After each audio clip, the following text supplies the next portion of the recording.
시청자 여러분 안녕하십니까? 월요일 뉴스온 시작합니다. 우원식 국회의장과 여야 원내대표가 추가 경정 예산 등 민생 현안을 논의하기 위해 세 번째로 마주 앉았습니다. 앞서 야당이 정부 여당도 구체적인 추경안을 가져오라고 요구한 만큼 회의에서 관련 논의가 이루어질지 주목되는데요. 현장 화면 보시겠습니다. 네, 조금 전 3시 반쯤인데요. 여야 원내대표가 우원식 국회의장 주재로 국회의장 집무실에 다시 마주 앉았습니다. 애초 윤 대통령 석방 때문에 야당이 협의회에 불참할 거란 전망도 나왔는데요. 네, 우원식 국회의장의 목소리 들어보겠습니다. 국정의 여러 상황은 매우 어렵습니다만 그런 속에서도 국민들의 민생을 챙기려고 하는 노력은 중단되지 않습니다. 이렇게 이런 속에서 우리 오늘 만나서 좋은 성과를 낼 수 있도록 최선을 다하겠습니다. 됐죠?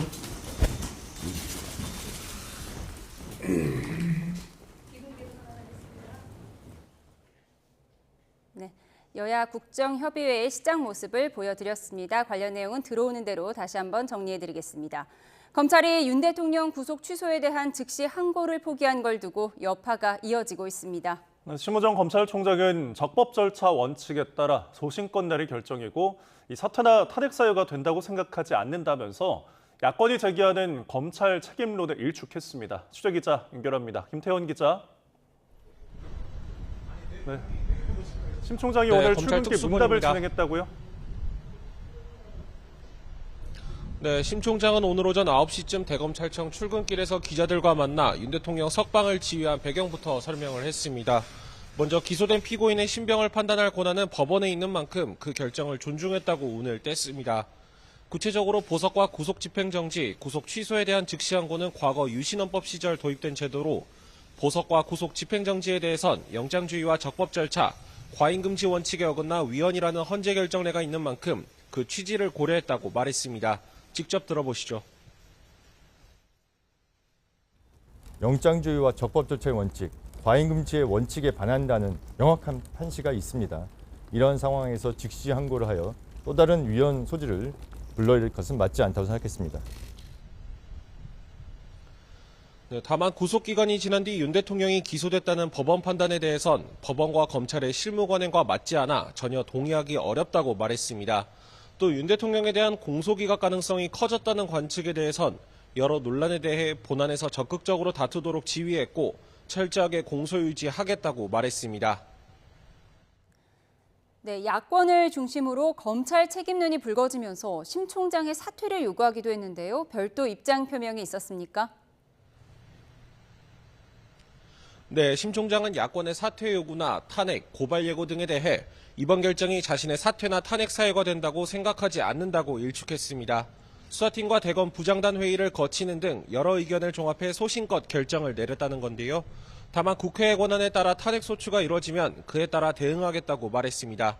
심 총장은 또 윤 대통령 기소에 앞서 검사장 회의를 열었던 게 구속기간을 넘긴 원인이 됐다는 일각의 비판에 대해서도 언급했는데요. 국가적 중대사안에 대한 의견을 듣기 위해 진행한 회의였다면서 그런 비판은 전혀 동의할 수 없다고 반박했습니다. 이 부분도 들어보겠습니다. 이런 국가적 중대 사안에 대해서 저희의 처분 방향이나 법률적 쟁점에 대해서 의견을 충분히 듣고 판단을 하기 위해서 검사장 회의를 연 것입니다. 검사장 회의가 구속 취소 결정의 원인이라는 주장에는 제가 전혀 동의할 수 없습니다. 네, 이 밖에도 심 총장은 이른바 공수처 책임론에 대해선 다른 기관의 책임에 대해 말씀드리는 것은 적절하지 않다며 말을 아꼈습니다. 네, 이번 구속 취소 결정의 여파가 검찰부터 법원에까지 미치고 있다고요? 네, 부산지법 김도균 부장판사는 오늘 법원 내부망인 코트넷에 글을 올리고 이번 결정이 법리적, 제도적으로 문제가 많은 만큼 선례가 유지되는 게 바람직하고 즉시 항고로서 절차상 혼선이 정리됐어야 한다고 덧붙였습니다. 김 부장판사는 재판부가 구속기간을 시간을 기준으로 계산한 것을 두고 검사의 구속기간은 열흘, 다시 말해 날수로 정해져 있을 뿐 240시간으로 규정돼 있는 건 아니라고 설명했습니다.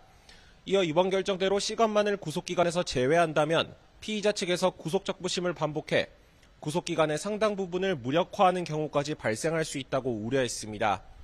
광주고검 박철환 검사도 어제 검찰 내부망에 글을 올려 구속 취소 사유가 전례에 어긋나고 부당하다면 즉시 항고를 통해 상급법원 판단을 받는 게 마땅해 보인다고 적었습니다. 그런데 대검은 즉시 항고를 포기했다며 원칙과 다른 입장을 취한 만큼 더 강력한 논증을 제공해야 한다며 의사결정 과정을 공개해달라고 대검에 요청했습니다. 이례적이라는 평가가 나오는 이번 법원 판단을 두고 법원과 검찰에서 업무상 혼선이 빚어질 가능성까지 제기됩니다. 지금까지 검찰 특수본에서 YTN 김태원입니다.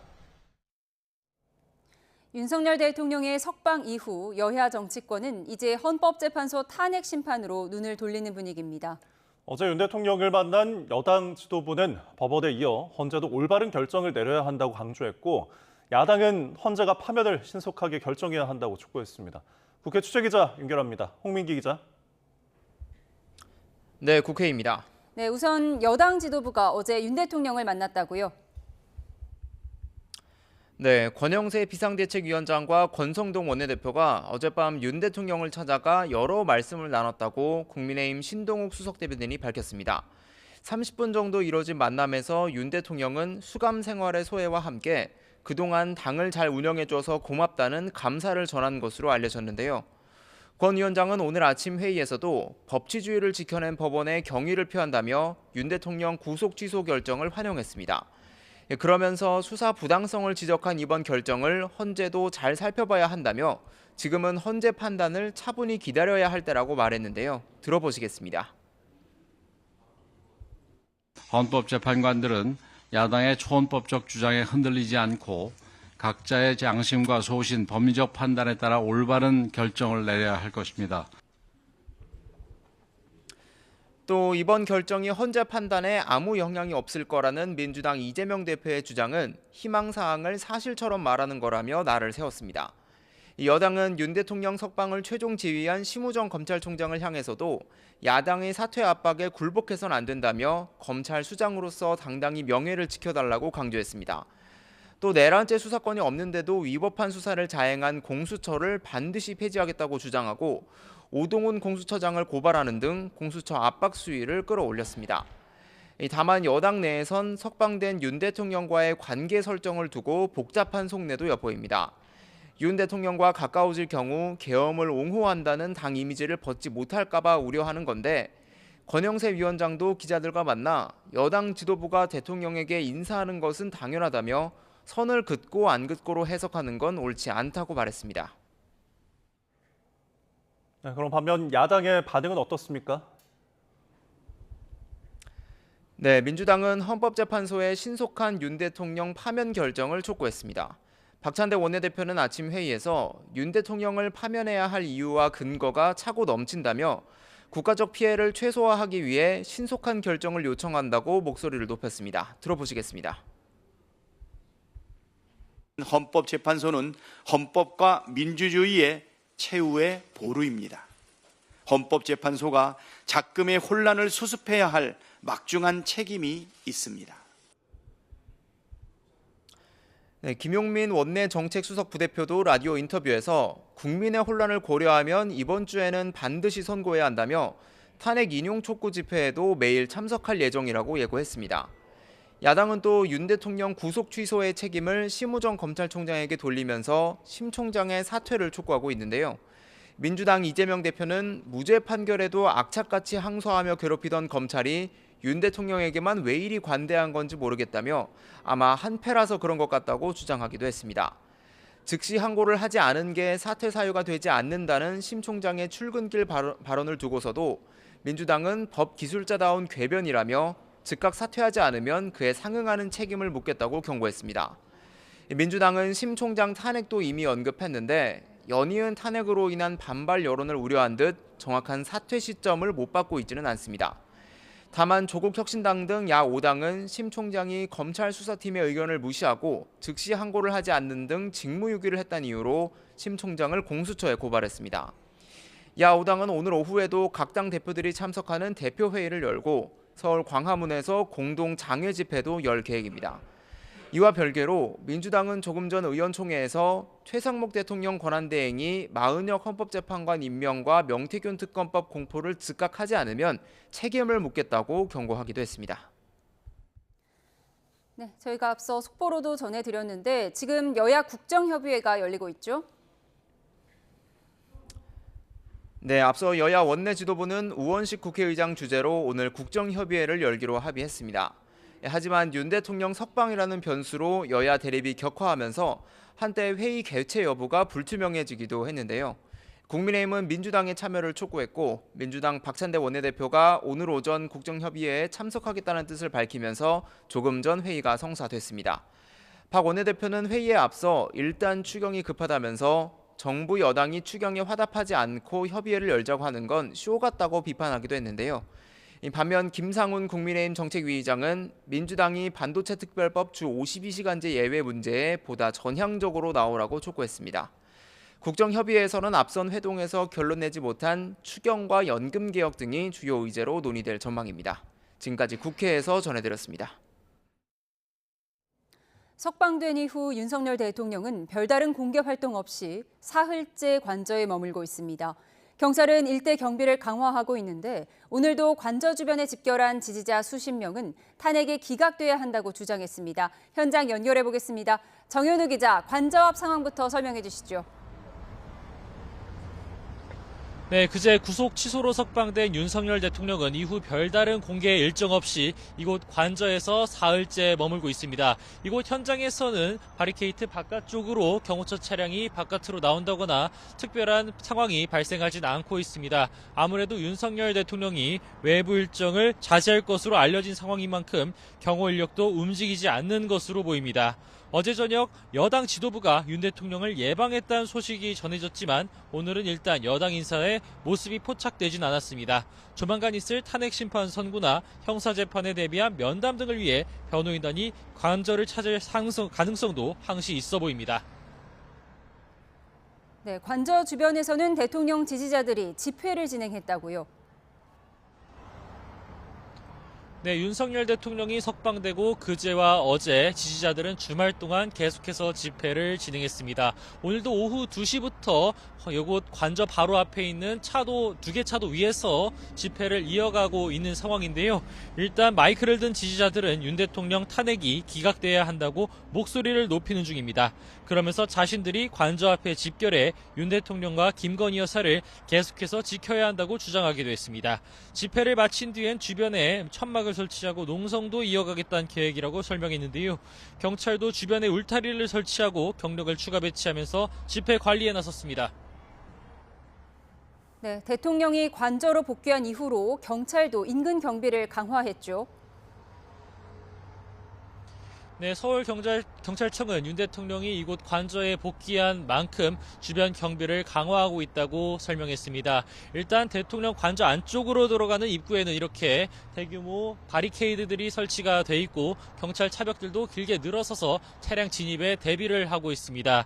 또 관저로 향하는 하얀색 출입문도 굳게 닫힌 가운데 경찰 인력이 앞에서 차량 검문도 하고 있습니다.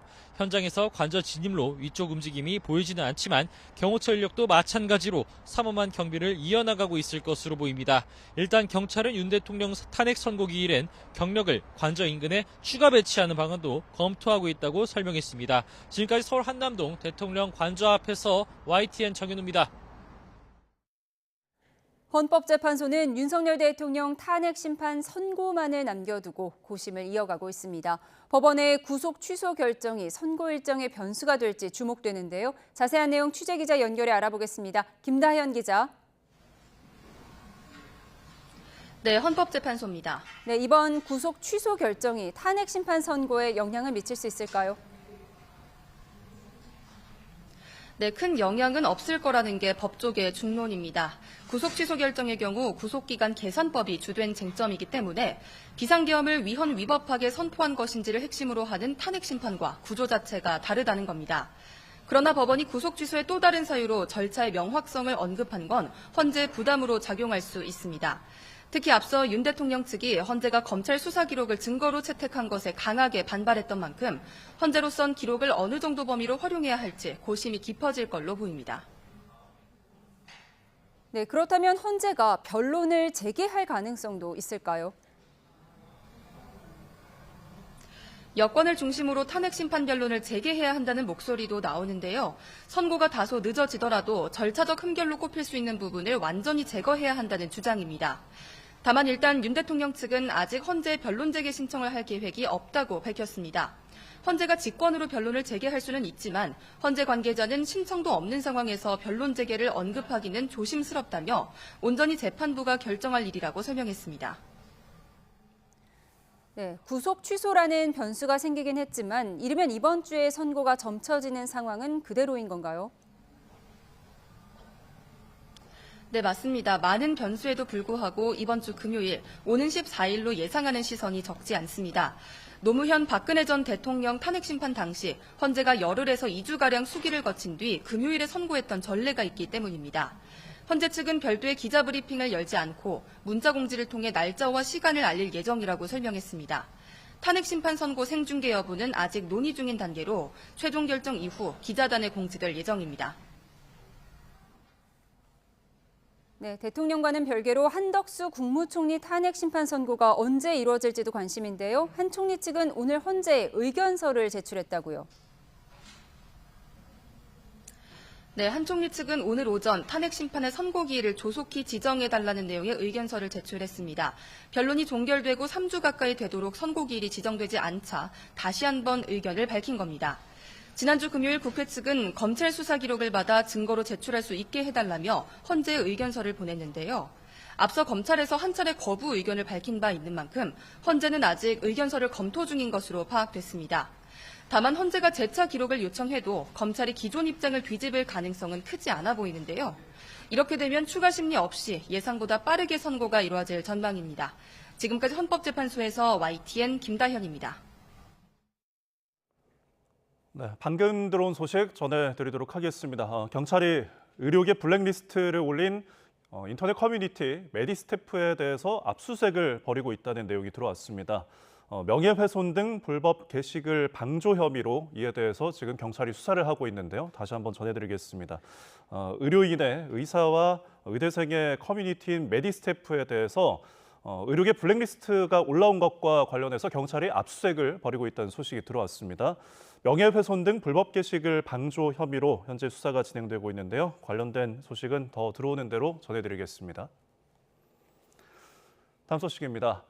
경찰이 윤석열 대통령 탄핵 심판 선고 당일 서울 도심 일대를 특별 범죄 예방 강화 구역으로 선포를 하고 경계태세 강화에 나섭니다.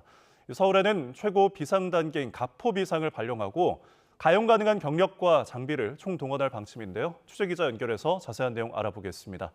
이현정 기자, 선고 당일 서울 도심이 특별 범죄 예방 강화 구역으로 설정된다고요?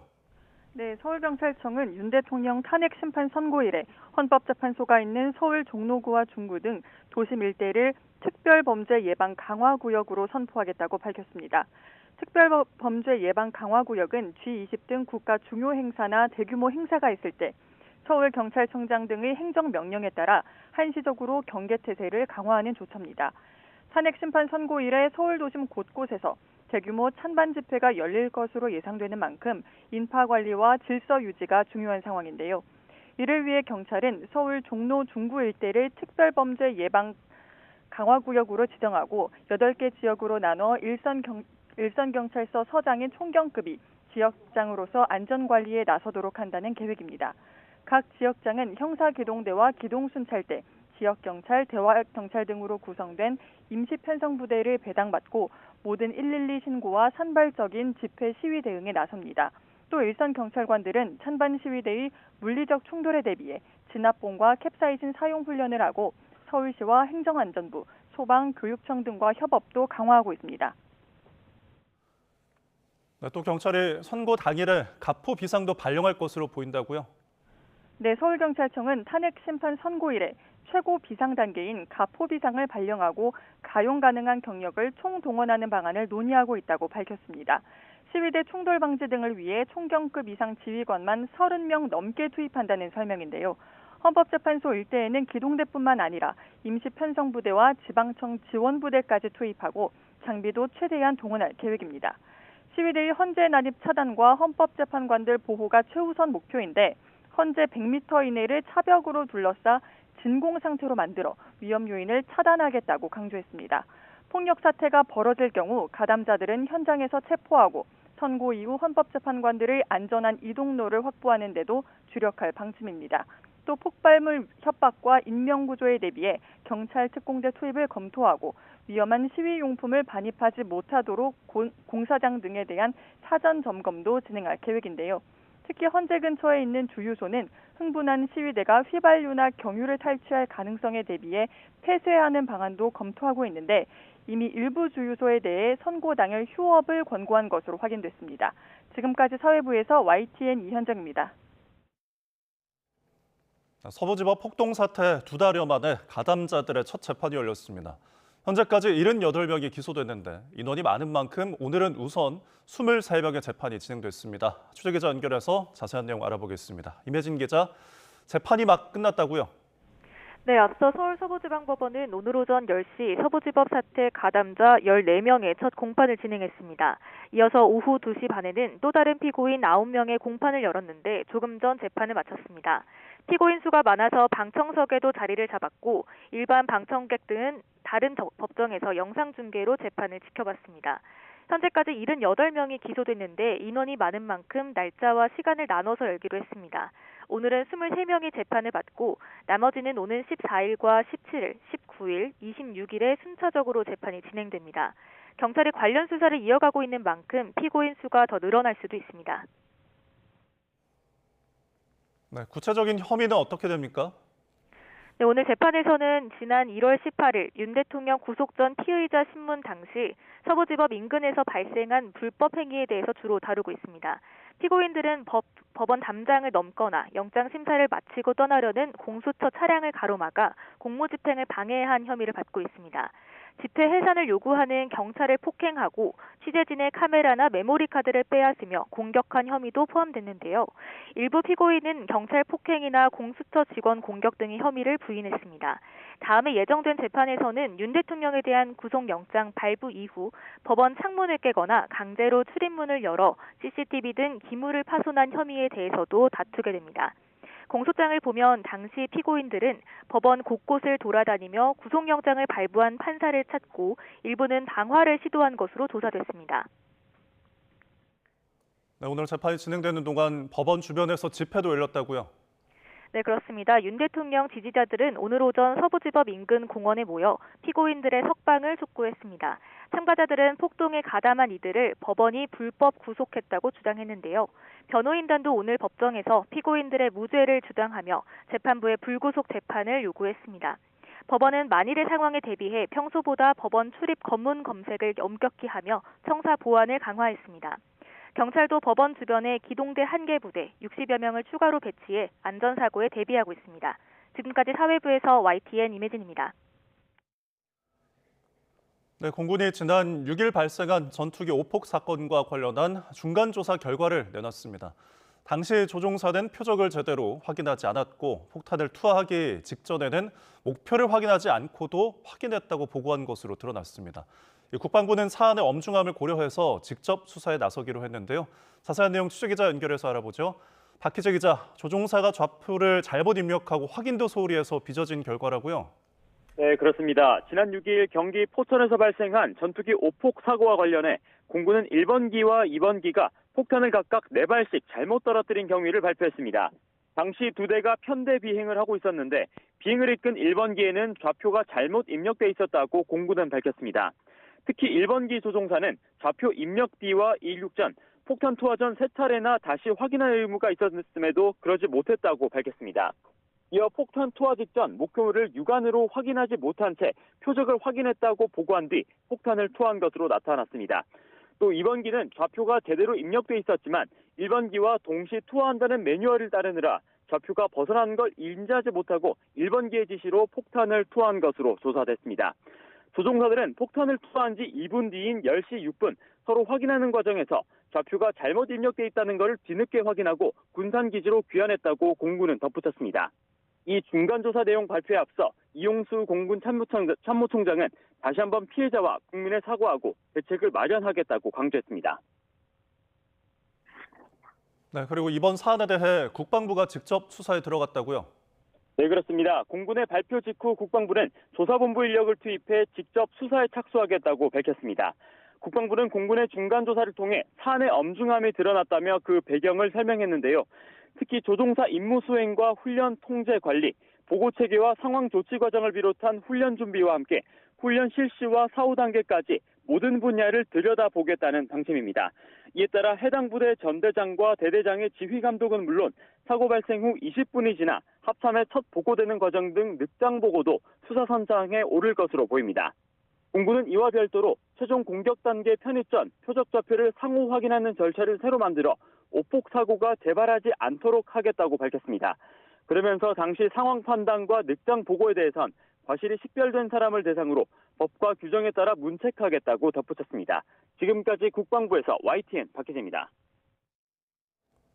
네, 북한이 오늘 낮 황해도 내륙에서 서해로 탄도미사일 여러 발을 발사를 했습니다. 트럼프 미 행정부 출범 이후 탄도미사일을 발사한 건 처음인데요.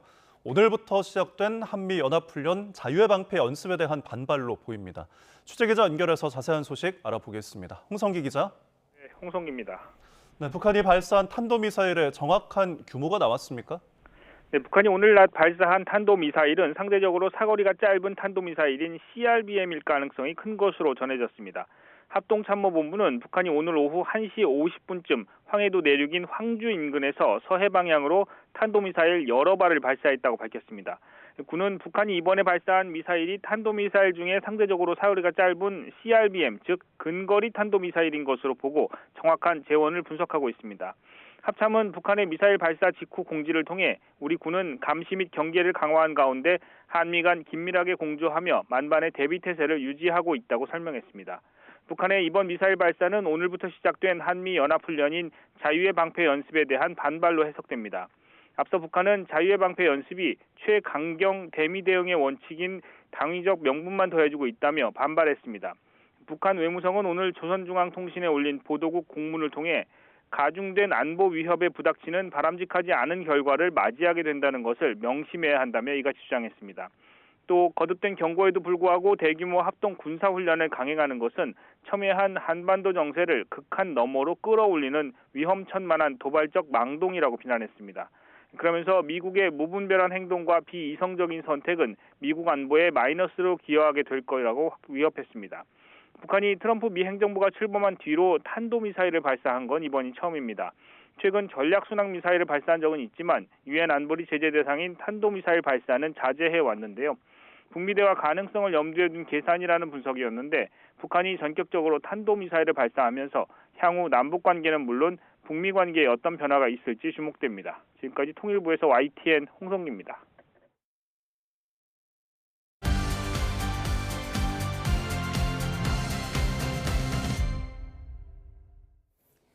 정치의 겉과 속을 들여다보는 정치온 시작합니다. 오늘은 배종찬 인사이트K 연구소장, 이택수 리얼미터 대표, 여론조사 전문가 두 분과 함께 집중 분석해보겠습니다. 어서 오세요. 네, 안녕하십니까. 네, 윤석열 대통령이 석방되면서 이제 시선이 헌법재판소를 향해 집중되고 있습니다. 이런 가운데 대통령 탄핵 심판 선고를 앞두고 관저 정치가 시작될 거란 전망도 나왔는데요. 영상으로 보고 오시죠.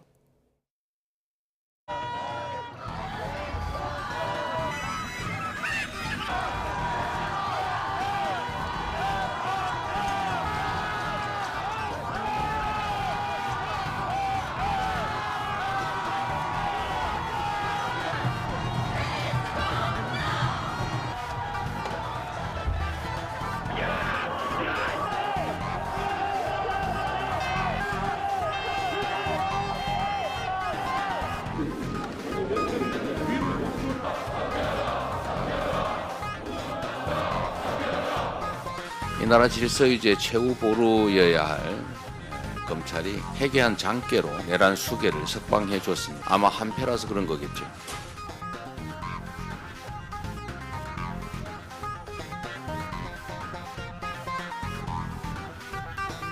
어찌 보면 너무나 당연한 판결이 나온 것인데도 이재명 대표와 민주당은 상식 밖의 대응을 펼치고 있습니다. 사법부를 정치화하고 법치를 파괴하려는 참으로 한심한 일입니다. 대통령 만나서 이렇게 하자라는 그런 이야기들 직접 해보실 생각도 있으세요? 저는 언젠가 때가 되면 대통령을 뵐 기회가 있으면 좋겠다.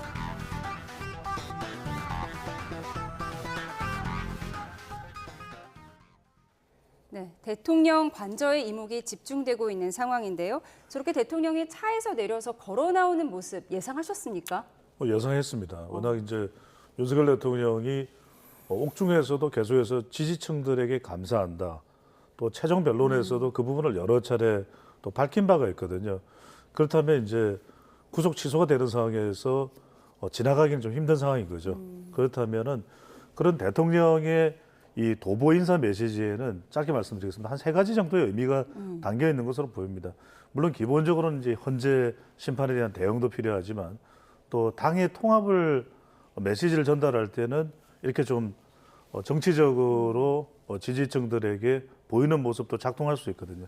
세 번째는 바로 직접적으로 지지층 결집입니다. 이렇게 되면 지지층들 사이에서는 이런 장면들이 상당히 전달되겠죠. 물론 반발하는 또 국민들도 있겠습니다만 지금 대통령으로서는 지지층이 무너지면은 향후에 탄핵 선고의 결과도 어떻게 나오든 간에 또는 그 이후에 대통령의 정치적인 영향력 상당히 많은 영향을 미칠 수 있기 때문에 충분히 예상했던 것이고 예. 실제로도 그대로 이어졌던 것으로 보입니다. 예, 도보 인사 메시지를 예측하셨다고 하셨습니다. 권영세 비대위원장과 권성동 원내대표가 어젯밤 대통령을 찾아가서 30분 동안 차담회를 가졌다고 하고요. 나경원 의원과는 전화 통화를 한 것이 또 화제가 됐습니다. 앞으로의 대통령의 행보 어떻게 예상하세요?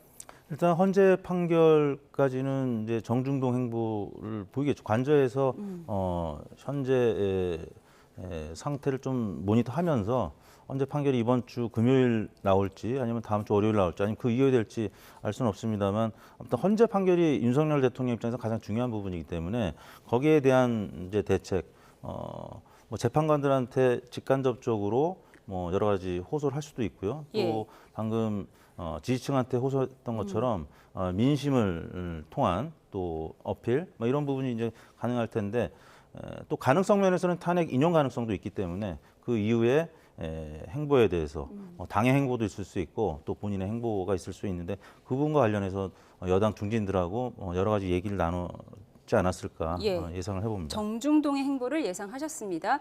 적극적으로 대통령이 메시지를 내는 것이 오히려 역효과를 낼 수 있다 이런 전망도 나오더라고요. 그래서 당내 소신파인 김용태 의원은 좀 자중하는 것이 필요하다 이런 인터뷰도 했어요. 그런 해석은 이제 중도층의 반발과 또 자칫 대통령의 메시지가 제대로 전달되면 모르겠는데 이게 자칫 또 반발로 부정적으로 연결될 수 있거든요. 핵심은 이런 부분일 거예요. 대통령의 행보가 상당히 좀 로키, 좀 낮은 자세로 갈 가능성이 있다. 너무 적극적으로 나서는 경우에도 또 이게 문제시될 수 있는 부분이거든요. 그렇다면 대통령의 행보가 지금 또 사실은 아주 중요한 시기가 그렇게 길게 남아있지 않기 때문에 임박한 상황 아니겠습니까? 그런 만큼 여기서 중요한 것은 명분과 목적이 뚜렷한 행보를 하겠죠. 아까 말씀드렸던 대로 헌재 심판에 긍정적으로 대응할 수 있는 부분에 대해서 대통령이 움직임이 있을 것이고 두 번째로는 당의 통합 이런 부분들. 그러니까 지도부가 왔을 때도 당 사정에 대해서 윤석열 대통령이 관심을 보였단 말이거든요. 또 지도부는 대통령의 건강을 또 질문을 하는 것이고 마지막으로 이제 지지층 결집인데 이 부분에 있어서 그냥 단순한 인사 정도를 넘어서서 직무정지이긴 하지만 지금 상당히 좀 심각한 국정 상황이 두 가지입니다. 바로 안보와 경제 부분일 것이거든요. 이 부분에 대해서는 좀 전체 국민에 해당될 수 있는 그런 메시지를 내놓을 가능성도 열려 있을 것으로 보입니다. 예, 지금 대통령 관저에서 어떤 얘기가 오갈지에 이목이 집중되고 있는데 윤 대통령과 만난 윤상현 의원은 면담 내용을 공개하기도 했는데요. 야당 반응까지 이어서 듣고 오시죠. 대통령이 검사 생활 오래 하시지 않으셨습니까? 근데 과거에 기소 당했던 분들, 양승태 대법원장, 임종원 전 이제 그 행정실장 등등등 이런 분들이 이제 생각이 많이 났다. 그래서 이 구속 기소라는 거에 대해서 다시 한번 생각해 보셨다는 말씀. 석방되자마자 정말 뻔뻔스럽게도 양승태 이름을 거론하면서 안타까워하는 척하는 걸 보니까 참으로 가증스럽습니다. 사법부에서 양승태 대법원장 사건을 아는 법관이라면 누구든 윤석열 검찰의 잔인무도한 수사 방식과 그런 사건을 이용해서 스스로를 영웅처럼 의시되는 글을 보면서 통탄했을 것입니다. 네, 사법농단 사건 수사를 지휘했던 윤석열 대통령이 당시에 구속됐던 양승태 전 대법원장과 임종원 전 법원행정처 차장에 대해서 생각이 많이 났다 이런 얘기를 했습니다. 좀 의미심장한 것 같습니다. 뭐 두 가지 메시지가 있는 것 같아요. 하나는 본인의 억울함을 호소하고 싶다. 왜냐하면 양승태 전 대법원장이라든지 임종원 전 법원행정처 차장은 윤석열 중앙지검장으로부터 수사받고 또 기소당하고 재판을 받는 과정에서 아무튼 결과적으로 무죄나 집행유예로 됐기 때문에 법원 판사들 입장에서는 여의도 정가에서 억울한 기소 재판 이런 동정론이 있었다라고 이제 알려져 있었고요. 그런 부분에서 아무튼 가해자 역할을 한 것으로 이제 인식이 되는 검사 입장에서 구치소에 들어가서 보니까 많은 만감이 교차하는 이런 이야기를 한 것은 억울한 부분이 있었을 수 있겠다라는 그 메시지고, 두 번째는 희망사항이죠. 본인도 법원에서 재판장들한테 무죄 혹은 뭐 집행유예 이런 가벼운 판결을 받을 수 있지 않겠느냐, 이런 억울함과 희망사항이 좀 교차된 이런 메시지를 이 당 중진들한테 얘기한 것이 아닌가 싶습니다. 예, 검사 시절에 많은 정치권 인사를 구속했던 윤석열 대통령, 구속 기소에 대해서 다시 한번 생각해봤다 이런 말을 했는데, 야권에서는 간악하다, 가증스럽다 이런 비판이 나왔습니다. 어떻게 보셨어요? 야당에서는 이제 그 점을 강조하겠죠. 실제 검찰총장으로, 그 이전에 검사로서 구속 기소를 많이 실제로 행했던 인물이 누구냐, 윤석열 대통령이다. 이런 부분을 이제 부각하려는 것이고, 윤석열 대통령은 앞서 이택수 대표께서 아주 예리하게 분석을 해주셨습니다만, 또 다른 추가적인 부분은 양승태 전 대법원장 또 임종원 전 법원행정처 차장을 통해서 문재인 정부를 또 부각하는 것 같아요. 그래서 또 야당 책임으로 또 기결되는 부분에 대해서 강조하는 것이죠. 그러니까 지금 윤석열 대통령의 메시지는 시종일관 좀 헌재에 대응할 수 있는 부분이니까 봐라, 헌법재판소의 재판관들도 결국 과한 경우에는 이렇게 억울하다고 또 주장하는 사람이 생길 수도 있다라는 점을 윤석열 대통령은 이제 강조하고 싶은 부분이 있는 거죠. 또 한편으로는 지지층들에게는 윤석열 대통령이 이 구치소에 있는 동안 그런 부분에 대한 공감대가 이루어졌구나. 그러니까 지지층들에게는 또 지지층대로 또 교감할 수 있는 부분에 여지를 만드는 것이고, 반대로 이 부분에 대해서 야당에서는 충분히 이게 설득력도 없는 이야기다. 그것은 검찰총장과 오랫동안 검사로서 피해자들을 구속시켰던, 피의자들을 구속시켰던 윤석열 대통령이 할 말은 아니다라는 부분을 이제 강조하는 것으로 봐야 되겠죠. 예, 두 분 말씀을 종합하면 대통령 입장에서 역지사지로 생각해 봤더니 양승태 전 대법원장의 입장에 생각이 났고, 이렇게 언급한 이유는 야당의 책임론도 부각하면서 또 무죄를 받고 싶다는 심경도 드러낸 것이다. 이렇게 정리가 되는 것 같습니다. 이렇게 조기 대선 가능성에 그동안 몸풀기에 나섰던 여권 잠룡들의 입장도 좀 궁금해집니다. 윤석열 대통령 석방에 대부분 환영한다는 입장을 밝혔는데요. 탄핵 찬성 입장이었던 한동훈 전 대표 역시 대통령 석방에 대한 생각은 다른 잠룡들과 같았어요. 그런데 오늘 인터뷰에서 보면은 대통령 한번 뵙고 싶다는 얘기도 했거든요. 언젠가 기회가 되면 뵙고 싶다. 그 언젠가가 언젠가일지, 진짜 속내는 뭘지 궁금합니다. 가급적 빠르게일 겁니다. 왜냐하면 이제 국민의힘 전당대회가 지난 7.23 전당대회, 작년에 한동훈 대표가 뽑혔을 때, 그때 경선 룰이 당심 50%, 민심 50%인데 사실상 당심 90% 이상인 걸로 반영이 된 것으로 봐야 되는데요. 왜 그러냐면 민심도 국민의힘 지지층과 무당층이에요. 사실상 국민의힘 지지층이 대부분이었고, 실제 당시에 한동훈 대표가 뽑혔을 때 62.8%로 당선이 됐는데, 그때 당심이 62.7%였고요. 또 민심이 63.5%였어요. 거의 비슷했습니다. 오히려 민심에서 한동훈 대표의 지지율이 높았거든요.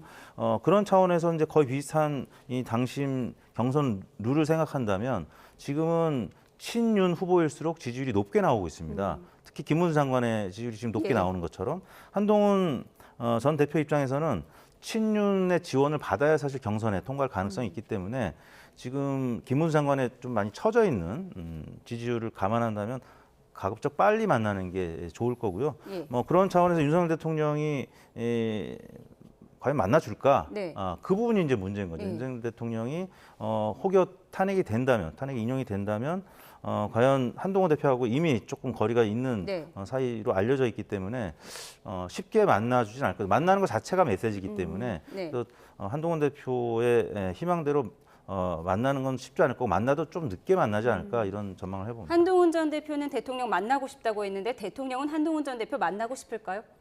지금 당장은 그렇지 않을 것 같습니다. 이제 이 메시지의 특징은 저도 좀 불러주세요라는 한동훈 전 대표의 뭐 신호라고 봐야 되겠죠. 근데 뭔가 심경의 변화가 있었을까요? 신경의 변화라기보다는 한동훈 전 대표로서는 윤석열 대통령과 차별화가 필요하지만 그렇다고 해서 지금 시기에 각을 세우는 것은 결코 한동훈 전 대표에도 달가울 리가 없는 것이겠죠. 왜냐하면은 지금 내용을 보면 언젠가 때가 되면 이건 누가 이 때를 정하겠습니까?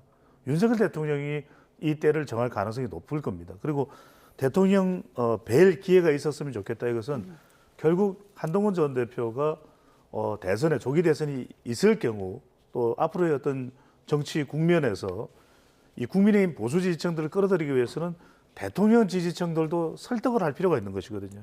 그렇다면 결과적으로는 이 윤석열 대통령 산을 넘기 위해서는 대통령을 만나는 수밖에 없을 겁니다. 예.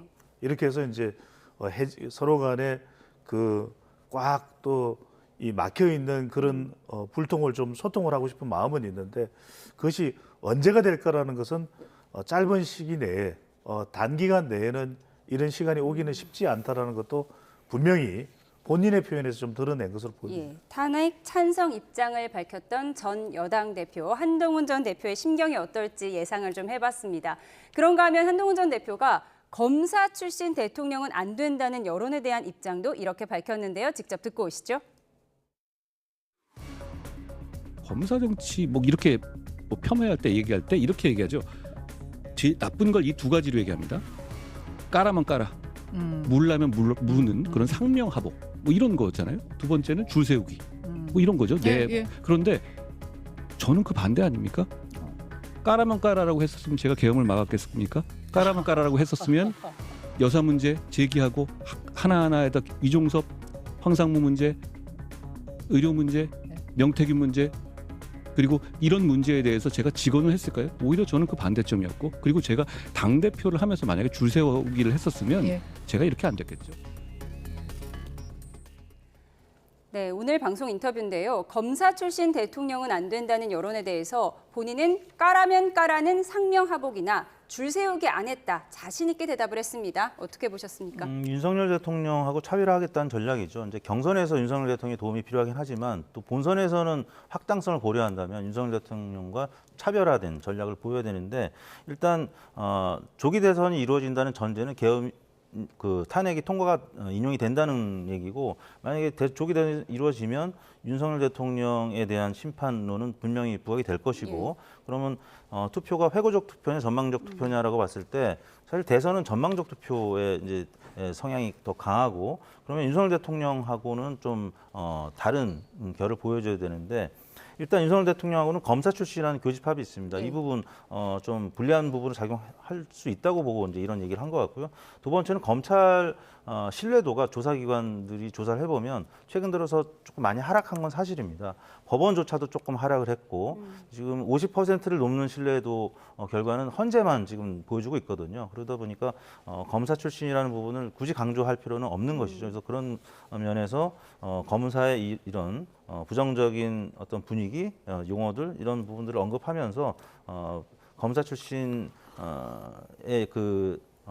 자기의 경력을 활용하지 않겠다 이런 취지로 발언한 것 같습니다. 뭐 책 이력에서도 뺐으니까요. 네. 검사 출신이라는 점은. 네, 홍준표 대구시장은 대통령 석방에 대해서 바른 결정이라고 했고요. 김문수 장관은 탄핵 심판 변론을 다시 시작해야 한다고 주장하고 있습니다. 여권 잠룡들이 묘한 온도차를 보이고 있다 이렇게 봐야겠죠. 그렇죠. 결과적으로는 이제 윤석열 대통령하고의 관계일 겁니다. 그러니까 이제 홍준표 시장은 다시 이 이 부분에 대해서 빨리 탄핵을 기각하라 이렇게 이야기를 이제 하고 있는 것이고 그 이야기는 더 이상 이제 윤석열 대통령에 대한 구속 취소를 보면서 탄핵으로 대통령을 심판하고 인용할 명분이 없다 이렇게 이제 얘기를 하면서 본인이 이제 국민의힘 지지를 대표할 수 있는 그런 인물이라는 점도 부각을 하고 있다고 볼 수 있는 것이고요. 김문수 장관도 크게 다르진 않습니다. 근데 김문수 장관의 경우에는 지금 정치적인 발언을 많이 할 수 없는 장관의 위치, 신분이기 때문에 뭐라고 얘기하냐면 원론적인 이야기죠.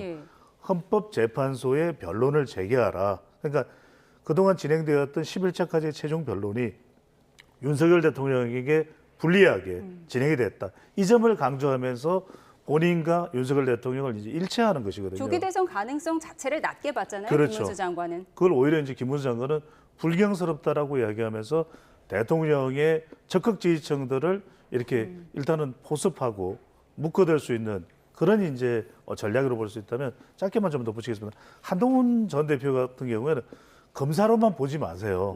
다른 검사, 좋은 검사 이 부분을 이제 강조하는 부분인데, 그러니까 홍준표 시장도 검사 출신입니다. 그런데 오히려 이제 홍준표 시장의 경우에는 오랜 정치 활동을 통해서 또 본인의 다양한 뭐 반값 아파트라든지 뭐 이런 정책들을 내놓으면서 변신에 이제 나름 변신이 가능했던 부분들을 확인할 수 있거든요. 그러니까 한동훈 전 대표의 경우에도 지금 뭐 대통령 관계가 껄끄럽긴 하지만 정치인으로서 이제 거듭나기 위해서는 시간도 필요할 거예요. 그리고 다양한 정책을 통해서 본인의 이미지를 검사보다는 다른 이미지로 인식되게끔 그런 노력을 하는 것이 또 필요할 것으로 보입니다. 대통령과의 거리를 어떻게 설정할지 고민에 빠진 여권 잠룡들의 이야기를 들어봤고요. 이렇게 윤석열 대통령이 석방된 이후 여야 공방이 이제는 고발전으로 비화하고 있습니다. 여당은 공수처장을, 야당은 검찰총장을 고발했는데요. 여야 목소리에 이어 심우정 검찰총장의 목소리까지 듣고 오시죠.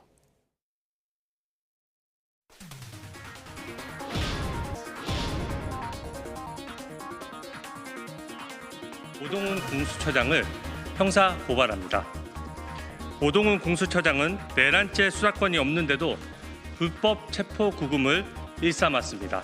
공수처에 수사권이 없는 내란죄를 빌미 삼아 서부지법까지 영장 쇼핑을 다녀가며 대통령을 불법 체포 감금한 죄입니다. 공수처는 대통령 압수통신영장을 중앙지법에 청구한 적 없다고 국회에 공문까지 보냈지만 거짓으로 드러났습니다. 구속기간을 제대로 못 챙겼다. 정말 있을 수 없는 일이 벌어진 겁니다. 그런데 더 심각한 것은 이를 바로잡을 수 있는 즉시항고 권한을 스스로 포기했습니다. 심지어 특별수사본부 수사 권한을 즉시항고 권한을 행사할 권한을 가진 특별수사본부에 대해서 심우정 총장이 즉시항고 하지 마라, 석방시켜라 이렇게 했다는 거 아닙니까? 너무나 심각한 직권남용 범죄에 해당한다. 이렇게 보고 오늘 저희가 고발 기자회견을 진행하게 되었습니다. 법원의 인신 구속에 관한 권한은 법원에 있다는 영장주의와 적법 절차의 원칙, 과잉 금지의 원칙에 위반하기 때문에 위헌이라는 명확한 판단이 있었고 그러한 위헌 판결의 취지를 따라서 즉시항고하지 않은 것입니다. 수사팀의 반발도 컸다면서요? 수사팀은 수사팀의 의견을 제출하였고 저희 대검의 부장회의 등을 거쳐서 모든 의견을 종합해서 제가 판단을 한 것입니다. 제가 수사팀 또 대검 부장회의 등 여러 의견을 종합해서 적법 절차의 원칙에 따라서 소신껏 결정을 내린 것인데 그것이 사퇴 또는 탄핵의 사유가 된다고는 생각하지 않습니다. 야당은 즉시 항고를 하지 않은 심우정 검찰총장에 대해서 고발 조치를 했는데요. 심우정 총장의 입장부터 한번 들어보죠. 적법 절차에 따른 만큼 사퇴나 탄핵 사유가 안 된다면서 야권이 제기하는 검찰 책임론을 일축하고 있습니다. 어쩜 법적으로 불가피한 조치였다고 보십니까? 네, 보석이라든지 구속 집행 정지에 대한 이제 즉시 항고가 이제 위헌 판례가 있었기 때문에 이 사안에 대해서도 위헌 가능성이 있다라고 해서 법리적인 부분에서는 일견 이해가 되는 부분이 있고요. 또 한편으로는 뭐 최상목 권한 대행이나 또 검찰총장이나 결국에는 임명권자에 대한 어떤 인간적인 도리 때문에 좀 여러 가지 어려운 점도 있을 겁니다. 그런 부분은 이제 이해가 갑니다만 또 민주당이나 진보층에서 봤을 때는 지금 시기에 과연 이런 즉시 항고를 포기하는 것이 바람직한 것인가, 네. 헌재 역량을 주려고 하는 것이 아니냐, 이런 당연히 의구심이 들 수 있는 부분도 있을 거고요. 그러다 보니까 지금 검찰총장 입장에서는 굉장히 난감한 상황이 됐는데, 또 공수처장 입장도 또 마찬가지고 반대 입장에서 지금 뭐 고소고발전의 주인공이 지금 돼 있고, 그러니까 모든 분야가 보수 진보를 지금 갈리고 있는 상황이기 때문에 지금 검찰 혹은 공수처도 그런 국민의 논란의 한 가운데 중심에 서서 굉장히 어려운 상황에 처해 있다고 봐야 될 것 같습니다. 민주당은 윤석열 대통령을 석방한 거는 의도된 기획이 아니냐, 검찰의 의도된 기획이 아니냐 이렇게 주장을 하면서 심우정 총장에 대한 탄핵 카드까지 언급을 하고 있습니다. 이 상황 어떻게 보십니까? 민주당으로서는 그렇게 이제 접근할 수밖에 없을 겁니다. 왜냐하면 지지층들의 분노가 있는 것이고, 또 자칫 이것이 윤석열 대통령이 탄핵 심판 선고를 앞두고 다소 또 유리해지는 그런 국면 전환에 대한 우려가 있는 것이거든요. 그렇다면은 심우정 검찰총장을 비롯해서 이 차상목 권한 대행에 대해서도 뭐 이 마흔여 헌법재판관 후보자를 지금 즉각 임명하지 않고 있거든요. 이런 부분에 대해서 민주당은 부각할 수밖에 없습니다. 안 그러면 지지층들이 상당히 동요될 수밖에 없는 것이고, 근데 이제 핵심은 이 부분일 거예요. 검찰총장 출신인 윤석열 대통령이 검찰과 가까울 것이다. 그렇게 이제 인식은 할 수는 있습니다. 선입견을 가질 수도 있고요. 그런데 핵심은 원칙적 대응이에요. 심우정 검찰총장은. 왜냐하면 이건 만약에 따져 물으려면 판결문 서울중앙지방법원의 이 재판부의 이 부장판사에 대해서 따져야 될 대목이겠죠. 첫 번째, 두 번째, 이 판결문의 세 번째 사유까지 그것은 왜 법적으로 문제가 있는지를 따져야 되겠죠. 그런데 그걸 따지기가 쉽지 않아요. 민주당도 그 부분을 집중 지금 이의 제기를 하고 있는 게 아니거든요. 그 부분도 궁금합니다. 지금 그렇습니다. 법원의 판결인데 법원에 대한 공격은 하지 않고 검찰에 대한 공격만 이어가고 있거든요. 그렇죠. 이게 또 다른 어떤 오해나 의심으로 연결되는 부분인 거죠. 왜 그러냐면은 지금 재판부에 대해서 따지지 못하는 것은 판결문 내용은 뭔가 이의 제기하기가 힘들다. 지금 이재명 대표는 산수도 잘 모르는 이런 부분에 대해서 이제 지적을 검찰에 대해서는 하고 있지만, 두 번째는 뭐냐면 재판부, 이 판사에 대해서 책임을 묻지 않고 있는 이런 민주당의 태도가 자칫 이번 오는 26일 공직선거법 2심을 앞두고 있는, 그러니까 이런 인식이 이제 작동하는 거죠. 여권에서는 그렇게 비판하고 꼭 있더라고요. 이럴 수 있다라는 것보다는, 그래서 지금 만약에 이 부분이 즉각 항고로 가야 되는 사안이었다면 판결문에 좀 많은 허점이 있었어야 될 것 같아요. 근데 이 재판 담당 이 부장판사가 이 김재규 재심까지 가로로 사례로 넣을 정도로 아주 치밀하게 이게 논리적으로 구성을 하고 있거든요. 이 부분이 이제 공수처가 포함이 됩니다. 이런 부분을 반박하기는 좀 어렵지 않았을까 싶은 생각이 듭니다. 네, 판결문에는 뭐 어떠한 절차적 흔결도 남기면 안 된다는 취지였던 것 같은데, 지금 심우정 총장에 대한 탄핵 카드까지 언급하는 민주당에 대해서 여권에서는 탄핵 중독이다, 탄핵 병이다 이런 비판도 하고 있는 상황입니다. 아무래도 탄핵 카드를 다시 꺼내들 때는 역풍도 우려하지 않을 수 없는 그런 상황 아닙니까? 그렇습니다. 한덕수 국무총리 탄핵 이후부터 그런 역풍이 작용을 해서 민주당 지지율이 좀 오르다가 정체되는, 그리고 또 하락하는 모습을 봐왔기 때문에 최상목 권한 대행부터는 탄핵을 지금 하지 못하고 있는 상황이고요. 지금 검찰총장에 대해서도 탄핵을 했을 때 최근 들어서 국민의힘 지지율에 뒤처지는 조사 결과들이 지금 많이 발표되고 분석을 하고 있는데, 여론에는 어떻게 반영되고 있을지 오늘 나온 리얼미터 조사를 보면서 분석을 해보도록 하겠습니다. 그래픽 보여주시죠. 네, 국민의힘이 42.7%, 민주당이 41%로 집계돼 오차 범위 내로 나타났습니다. 국민의힘은 5.1%포인트 오르고 민주당은 3.2%포인트 내린 결과입니다. 차기 대선 집권 세력 선호도에 대한 조사에서는요, 정권 교체 응답은 50.4%, 정권 연장을 원한다는 응답은 44%로 집계됐습니다. 직전 조사와 비교하면 두 의견의 차이는 전주 16.1%포인트에서 일주일 만에 6.4%포인트로 좁혀졌습니다.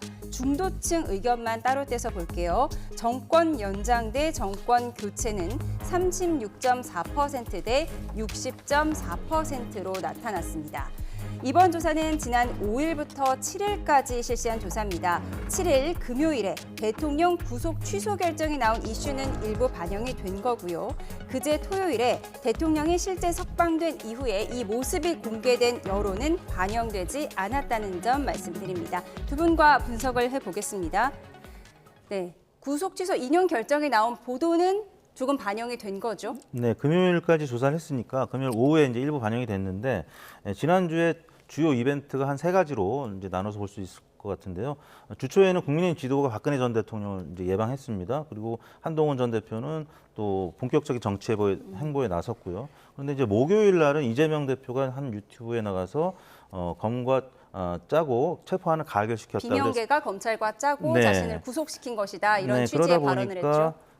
김경수, 박용진 전 의원 등과 만났을 때 그래서 어느 정도 봉합이 돼서 지난주 같은 경우는 민주당 지지율이 올랐었는데 목요일 날 이런 발언을 하다 보니까 민주당이 조금 균열된 모습이 보였었고요.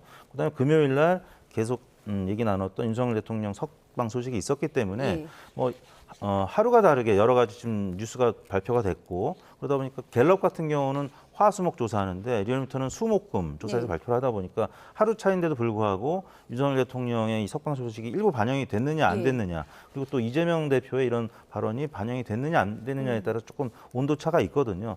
아무튼 그런 과정에서 조사를 했는데 전주에서 리얼미터 조사에서 민주당 지지율이 많이 올랐다가 이번 주에는 주초에 있었던 박근혜 대통령 예방, 그다음에 뭐 한동훈 전 대표의 정치적인 뭐 이런 행보, 이재명 대표의 이런 발언 이런 부분이 조금 영향을 미쳐서 민주당은 좀 빠지고 국민의힘은 소폭 반등하는 이런 모습을 나타낸 것 같습니다. 예, 국민의힘이 소폭 반등하는 여론조사 결과를 분석해 주셨는데 지금 이 조사에는 대통령이 실제로 석방돼서 주먹을 불끈 쥐며 나오는 이 모습을 본 국민들의 여론은 반영이 되지 않았거든요. 그럼 다음 조사에서는 아마 이 부분이 반영이 될 텐데 앞으로의 여론 흐름은 어떻게 예상하세요?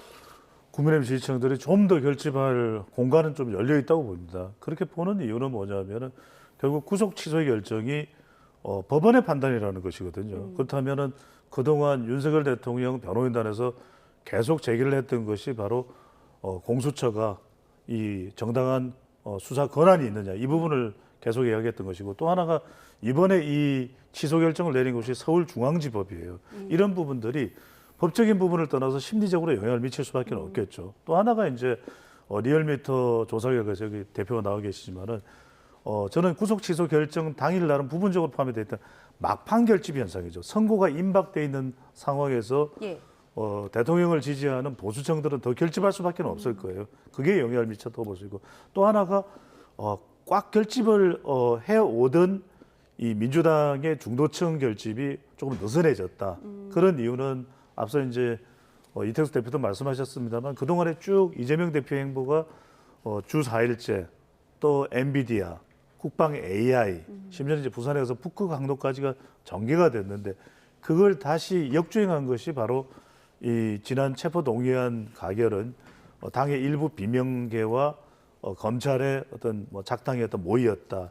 이런 의미의 발언을 한 부분들이 진정성을 일단은 의심케 하는 대목이거든요. 그러니까 중도층이 제일 중요한 건 일관성이 제일 중요합니다. 일관되고 합리적인 지속이 이루어져요. 그러니까 지난 조사의 민주당 지지율에 비해서 이번 조사의 경우에는 3.2%포인트가 빠졌고 반면에 국민의힘 경우에는 5.1%가 올랐다는 것은 민주당 지지층이 빠진 것 이상으로 국민의힘 지지율이 올라간 걸 보실 수가 있잖아요. 5.1이라는 것은 여기는 중도층도 일부 직전 조사 비교하면 조금 더 반발 작동으로 옮겨갔다고 볼 수 있는 것이기 때문에 이런 부분들이 대통령의 이른바 도보인사 이 부분이 다시 이제 좀 반전의 기세로 작동될 수가 있거든요.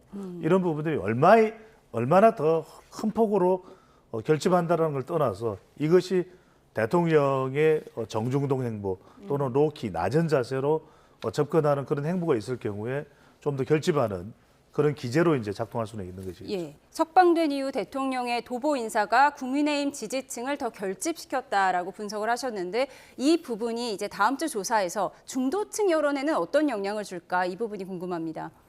중도층은 아까 그래프 보셨습니다만 정권 교체 의견이 뭐 연장 혹은 뭐 또 민주당과 국민의힘 지지율에서 여전히 민주당이 조금 높은 건 사실이고요. 전체 차이에 비해서는 중도층의 저 차이가 더 크잖아요. 네. 그리고 탄핵 찬반과 관련해서는 여전히 한 5대4 그 정도 이상 나타난 결과도 있고 탄핵 이제 찬성 의견이 지금 높은 상황이란 말이죠. 윤석열 대통령이 또 석방되는 과정에서 국민의힘 지지율은 그동안에 이제 많이 역결집에서 상승을 했었고 민주당 지지율이 최근에 정체였고 지난주에는 말씀드린 대로 친명과 비명 간의 좀 갈등이 다시 드러나면서 지지율이 조금 빠졌는데 지금은 뭐 김경수 전 지사가 이제 거리로 나가서 단식까지 하는 상황이라서 서로 대결 구도가 친명과 이제 비명 간의 대결 구도가 아니라 이제 윤석열 대통령을 두고 이제 같은 선상에 서 있는 이런 상황이 됐기 때문에 이번 주는 민주당 지지층도 결집할 가능성이 있다. 그러니까 국민의힘도 결집한다면 민주당 지지층도 결집할 가능성이 있다라는 점에서 김경수 전 지사의 단식이 민주당을 뭉치게 하는 어떤 상징이 된다고 보시는 그렇죠. 건가요? 뭐 일시적으로는 이재명 대표, 김경수 전 지사 간에 좀 갈등 관계가 노정이 됐던 지난주였다면 이번 주는 같은 선상에 두 분이 서게 된 거죠. 이재명 대표, 김경수 전 지사가. 그런 차원에서 또 김경수 전 지사는 지난주에 이재명 대표가 나왔던 그 유튜브에 나가서 또 얘기했던 것이 친명 지지층으로부터 조금 반발을 샀던 측면도 있습니다. 그런 면에서 친명 지지층도 공감할 수 있는 윤석열 대통령을 향한 어떤 대립각을 명확하게 한다는 점에서 일시적으로 민주당 지지층 다시 결집할 가능성. 그래서 이번 주에는 민주당 지지율이 소폭 올라서 지금 뭐 오차범위내서 뭐 엎치락뒤치락 하고 있는데요. 민주당 지지율도 좀 오를 가능성이 있다 이렇게 보고 있습니다. 대통령 석방 이후에 여론의 흐름까지 두 분 여론조사 전문가 두 분과 짚어봤습니다. 지금까지 정치온이었습니다. 고맙습니다. 감사합니다. 네, 평일 오전 평온해 보이던 이 시골 마을이 황하는 소리와 함께 한순간에 쑥대밭이 됐습니다. 우리 전투기 2대가 비행 중에 폭탄을 잘못 떨어뜨린 건데요. 한 발도 아니고 다 합치면 8발입니다. 상식적으로 전혀 납득이 안 되는데요. 도대체 이유가 뭘까요? 사고 나흘 만에 공군이 조사 결과를 발표했습니다. 먼저 조종사가 목표물 좌표를 잘못 넣은 것으로 확인됐는데요. 위도와 경도를 합쳐서 모두 15자리 가운데 숫자 하나를 틀렸다는 겁니다. 숫자 5가 들어갈 자리에 0이 입력된 건데 그 결과 10km 떨어진 마을에 난데없이 폭탄이 떨어졌습니다. 한 명이 불러주고 다른 한 명이 좌표를 넣었는데 이 과정에서 첫 번째 전투기의 목표물 좌표가 틀렸던 겁니다. 애초에 숫자를 잘못 말한 건지 아니면 잘못 받아 적은 건지는 아직 밝혀내지 못했습니다. 공군은 실수라고 했는데 상식적으로는 납득이 안 됩니다. 이해가 안 되는 게 또 하나 있습니다. 뒤따르던 두 번째 전투기는 첫 번째 전투기와 달리 목표물 좌표를 제대로 넣었다고 했는데요. 어찌된 일인지 2대 모두 폭탄을 엉뚱한 곳에 쐈습니다. 전문가도 고개를 갸우뚱합니다. 이봉기 조종사도 분명히 별도로 자기도 입력을 했을 텐데. 그러니까요. 네. 그럼 이걸 서로 확인하는 절차가 없냐. 네. 이런 부분들이 이제 사실 좀 의문이 되는 것이고요. 네. 이 부분에 대해서 이제 또 살펴봐야 될 겁니다. 앞선 전투기가 폭탄을 잘못 쐈다면 뒤에서는 알았을 거고 당연히 보고가 됐어야 한다는 지적도 나옵니다. 공군은 두 번째 조종사가 동시에 폭탄을 투하하는 데만 집중하느라 좌표를 벗어나는 걸 알지 못했다고 설명했는데요. 이 역시 납득 불가입니다. 자, 사안의 심각성을 고려한 듯 공군은 참모총장이 직접 사과문을 발표했습니다. 국민들의 평온한 일상을 무너뜨리고 다치게 하고 재산 피해를 입힌 점 머리 숙여 사과드립니다.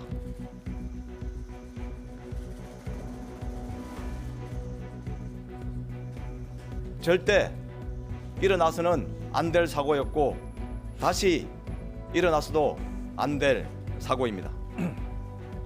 이번 사고에 대한 모든 책임은 참모총장인 제게 있습니다. 연습탄도 아니고 무려 실탄을 장착한 우리 전투기가 훈련 도중에 우리 민가에 폭탄을 떨어뜨린 큰 사고입니다. 민간인 19명을 포함해서 30여 명이 크고 작은 부상을 입었습니다. 한 채 의혹도 없는 제대로 된 조사가 필요한 이유입니다. 싫은 사람이 있다면 저주를 내려주세요. 듣기만 해도 닭살 돋을 만큼 섬뜩한 말인데요. 그런데 요즘 이 문구와 관련된 상품이 인터넷에서 인기라고 합니다. 어떤 걸까요? 자, 모양만 보면 지푸라기를 엮어 만든 듯한 평범한 인형이지만 이름은 무시무시합니다. 이른바 저주 인형. 마음에 안 드는 사람의 이름을 적고 지푸라기 인형에 대신 화풀이를 하면서 저주를 한다는 겁니다. 아무리 괴롭혀도 잘 찢어지지 않는다면서 친절하게 사용법까지 알려줍니다. 헤어진 연인이나 전 배우자, 사기꾼, 직장 동료 등 저주할 사람과 내용에 따라 부적도 따로 있습니다. 자, 저주 인형 실사용자들의 반응은 어땠을까요? 일단 상품 리뷰 댓글을 살펴보면요. 속이 시원하다는 등 만족한다는 의견이 많아 보이긴 합니다. 자, 하지만 이를 바라보는 시선에는 우려의 목소리가 대다수입니다. 무엇보다 누구나 접근이 가능한 온라인 쇼핑몰에서 공공연히 판매하면서 청소년들의 정서에 악영향을 줄 수 있다는 지적입니다. 그래서 판매를 일부 금지해야 한다는 주장에도 힘이 실리는 분위기인데요. 여러분의 생각은 어떠십니까? 심우정 검찰총장이 윤석열 대통령의 석방은 적법 절차 원칙에 따라 소신껏 내린 결정이라고 밝혔습니다. 네, 그러면서 사퇴나 탄핵 사유가 된다고는 생각 안 한다고 잘라 말했습니다. 류재석 YTN 해설위원 실장 김성훈 변호사와 함께 관련 내용 짚어보겠습니다. 어서 오십시오. 어서 오세요. 안녕하세요. 네, 심우정 검찰총장 즉시 항고를 포기한 것에 대해 오늘 입장을 밝혔는데요. 녹취를 먼저 듣고 와서 대담 시작하겠습니다.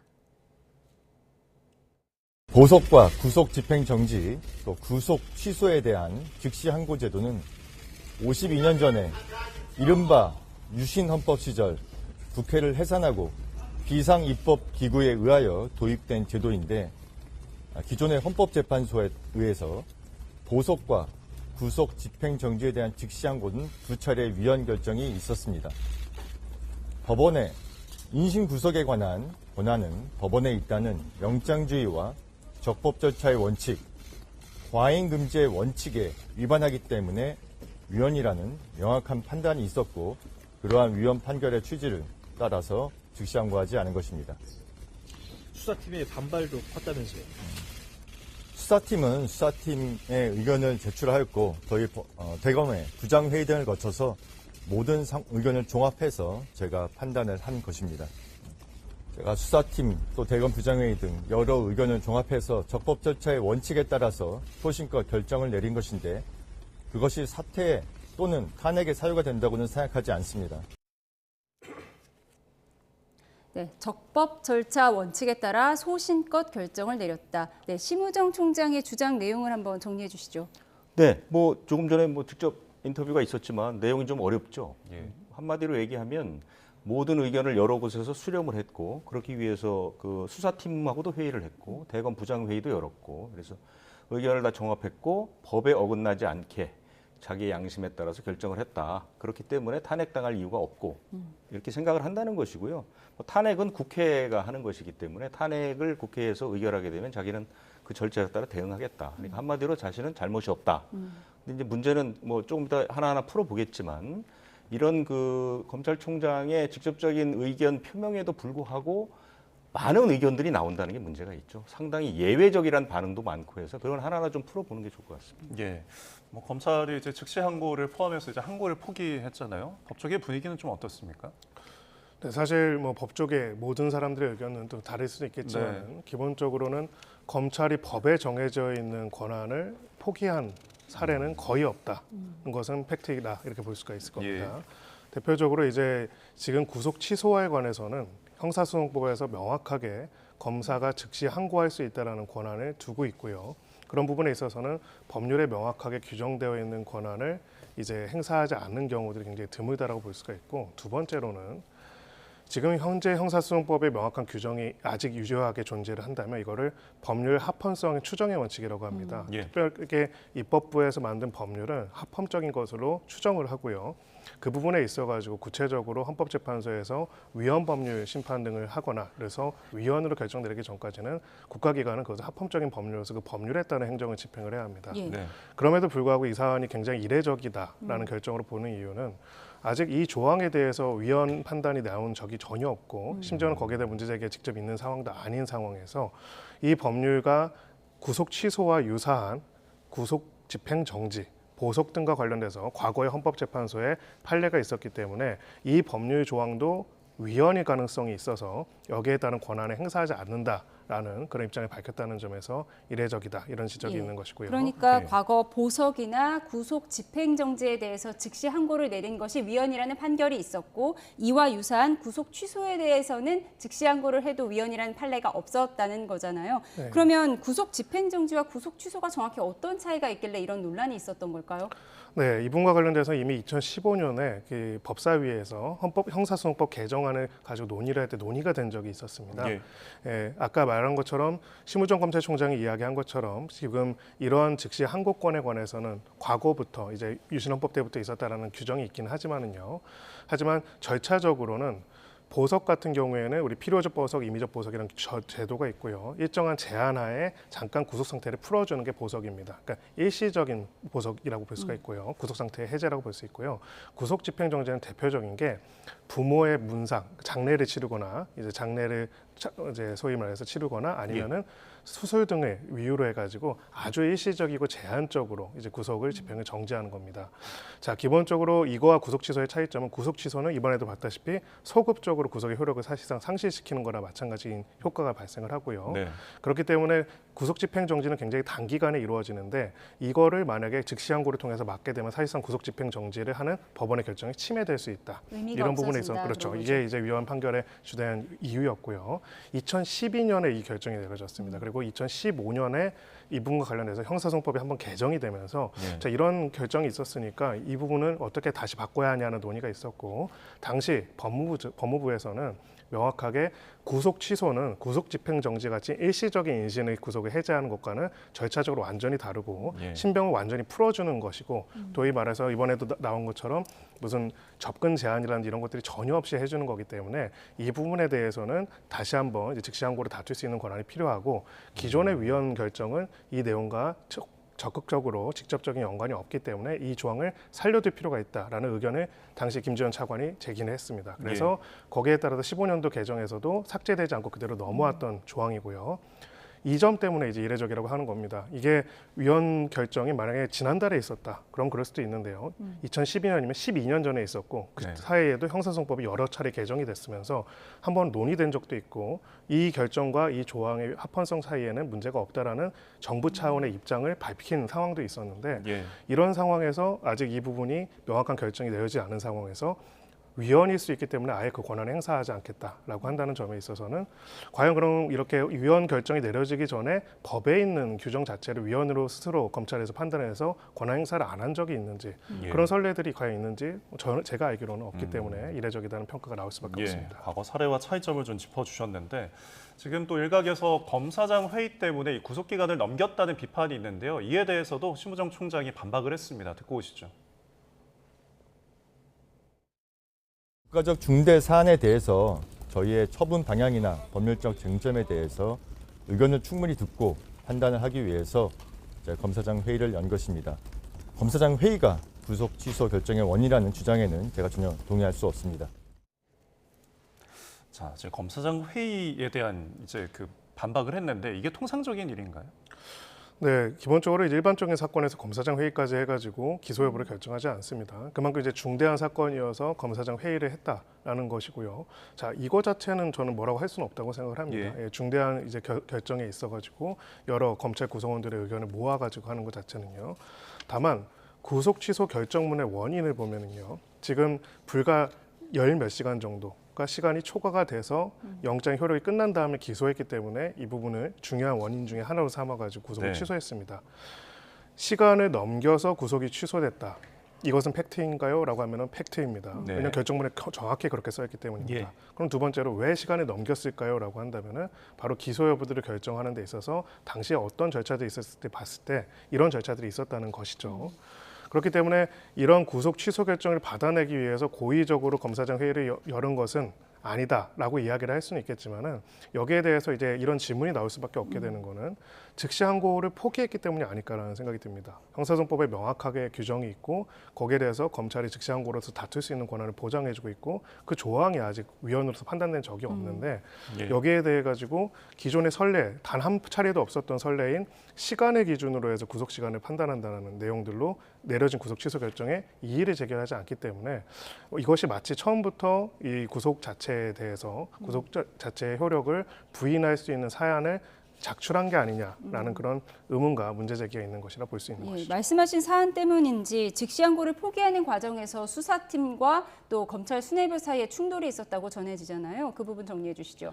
네, 그렇습니다. 수사팀 입장에서는 기본적으로 검찰의 가장 핵심적인 내용은 시체적 진실을 밝히고 기소된 사안이라고 한다면 공소를 유지를 해야 합니다. 공소를 유지하고 시체적 진실을 밝히려면 제일 중요한 게 뭘까요? 증거가 인멸돼서는 안 됩니다. 이 사안의 시체적 진실, 그날 밤에 무슨 일이 있었는지는 굉장히 국가적으로 중요한 사안이고요. 이 시체적 진실이 만약에 모호해진 상태로 이루어진다면 광장에서의 열기는 더 과열될 수밖에 없을 겁니다. 그게 검찰의 사명이고 핵심입니다.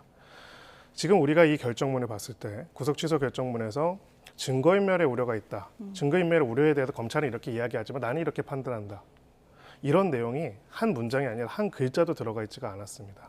한마디로 이제 그리고 공수처의 수사권 등에 관해서 의문이 있다라고 해서 여기에 대해서는 대법원이나 상급법원의 판단이 아직 없다라는 문제 제기도 있었고요.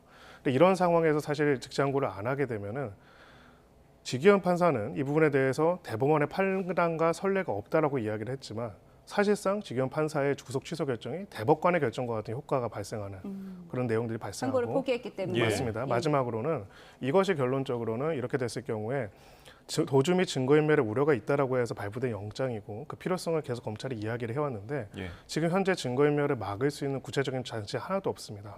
보석, 구속집행정지 같은 경우에는 다 그런 제한들이 붙습니다. 저희가 몇 번 사례들을 봤죠. 소위 말해서 주요 인물들과 접촉하지 말아야 한다거나 거주지를 제한하거나 이런 다 규정들이 붙고 즉 실체적 진실을 밝히기 위한 증거인멸의 우려를 막기 위한 조치와 그 인신 석방 조치가 같이 이루어지는데 구속 취소에는 그런 게 전혀 안 맞는단 말입니다. 이런 부분들에 대해 가지고 전혀 검토함이 없이 이제 즉시항고권을 포기함으로써 기존에 이제 전혀 한 번도 있지 않았던 관례가 이번에 새롭게 확립된 관례가 될 수 있다는 문제 제기가 있을 수 있다 이렇게 보고요. 이런 점에 있어가지고 수사팀으로서는 강하게 반발했을 것이다 이렇게 봅니다. 지금 언급하신 것처럼 대검찰청과 이제 특수본 수사팀 사이에서 검찰 사이에서도 좀 의견이 갈리는 반면에 법원에서도 조금 갈리는 것 같더라고요. 또 다른 이제 법원의 부장판사가 내부망에 이제 글을 올렸는데 이번 취소가 결정된 것에 대해서 좀 유감의 뜻을 밝힌 것 같더라고요. 어떤 내용인가요? 네, 그렇습니다. 기본적으로는 지금까지 합헌성에 관한 부분들, 즉 기존에 이미 유효하게 존재하고 있는 어떤 법률에 관해서 이 부분에 있어가지고 완전히 새로운 관례를 만들어내는 점에 있어가지고 이 부분에 있어서 문제점이 있을 수 있다는 점을 이야기를 했고요.